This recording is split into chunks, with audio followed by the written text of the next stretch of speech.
NEET परीक्षा भले ही समाप्त हो चुकी हो, लेकिन इसे लेकर सियासत अभी भी जारी है। जहां भिवानी में कांग्रेस नेताओं ने प्रेस वार्ता कर परीक्षा प्रणाली पर सवाल उठाए हैं और केंद्रीय शिक्षा मंत्री धर्मेंद्र प्रधान के इस्तीफे की मांग भी की गई है। नेताओं ने कहा कि छात्रों और उसके साथ ही तनाव मुक्त माहौल और रोजगार उपलब्ध कराना सरकार की जिम्मेदारी है, जबकि शिक्षा व्यवस्था लगातार सवालों के घेरे में है।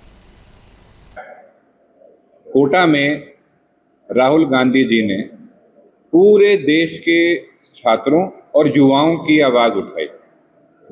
और कुछ उनके पॉइंट थे जिससे सारे छात्र छात्राएं और उनके परिवार उन सबकी समस्याओं का जनता के सामने उन्होंने समस्याओं को लाकर रखा। सबसे पहली चीज जो पेपर लीक की बात है, पेपर लीक, नीट की पेपर लीक की जो बात है, ये एक गलती, मात्र एक गलती नहीं है, ये छात्र और छात्राओं के भविष्य के साथ खिलवाड़ है। और एक तरीके से ये सिस्टम इस समय छात्रों के खिलाफ काम कर रहा है। एक बच्चा पूरे साल पढ़ता है, पढ़ाई करता है, तैयारी करता है, पर उसकी कोई गलती ना होने के बावजूद उसको खामियाजा भुगतना पड़ता है। उसके माँ बाप उसकी पढ़ाई के लिए लाखों रुपए खर्च करते हैं, कहीं ट्यूशन पे जाते हैं, आने जाने का, खाने का, चाहे कोटा में पढ़ता हो कोई, कहीं इतना खर्चा होता है। पूरे परिवार का एक तरीके से बच्चे के भविष्य में निवेश किया जाता है। आदमी निवेश किसी भी चीज में करता है इसलिए करता है कि उस निवेश का कुछ उसको वापस मिले, कुछ रिटर्न मिले, परंतु सिस्टम की खराबी के कारण, इस सरकार की कमियों के कारण निवेश सारा बर्बाद हो रहा है। सबसे पहले आप पत्रकार साथी यहाँ आए, इसके लिए आपका हम हार्दिक धन्यवाद करते हैं। साथियों, आज की ये बहुत महत्वपूर्ण प्रेस कॉन्फ्रेंस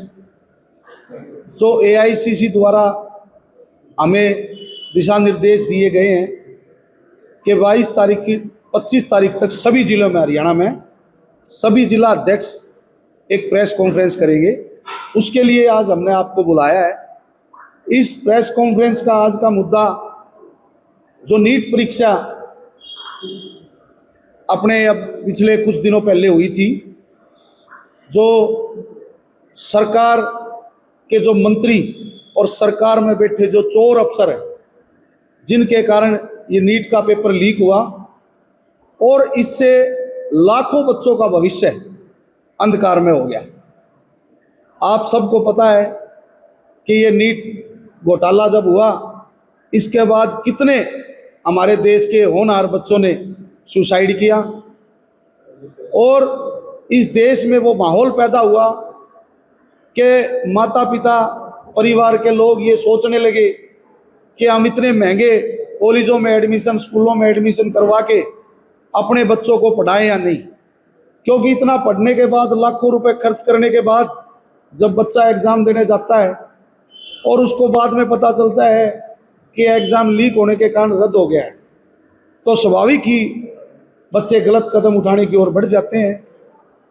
आपने देखा कि कांग्रेस पार्टी ने इस मुद्दे को लेकर पूरे देश में